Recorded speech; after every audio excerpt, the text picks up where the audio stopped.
दारवा हादरले, 4 चिमुकल्यांचा पाण्यात बुडून मृत्यू। दारवा रेल्वे स्टेशन परिसरात 20 ऑगस्ट रोजी सायंकाळी घडलेल्या एका भीषण घटनेने संपूर्ण शहर हादरून गेले आहे।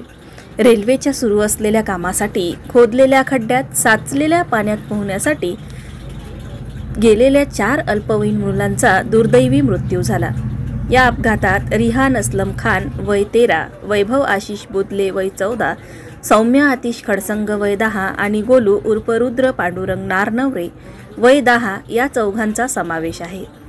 सर्व मुले रेल्वे स्टेशन परिसरातील रहिवासी होती। स्थानिक नागरिकांनी घटनास्थळी धाव घेऊन मुलांना बाहेर काढले व उपचारासाठी दारव्हा उपजिल्हा रुग्णालयात दाखल केले।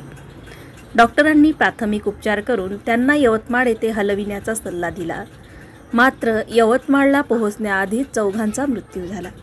या घटनेने दारव्हा शहरात शोककळा पसरली असून सर्वत्र हळहळ व्यक्त केली जात आहे। भविष्यात अशा दुर्घटना टाळण्यासाठी संबंधित प्रशासनाने खड्ड्याभोवती योग्य सुरक्षात्मक उपाययोजना कराव्यात, अशी जोरदार मागणी नागरिकांकडून होत आहे।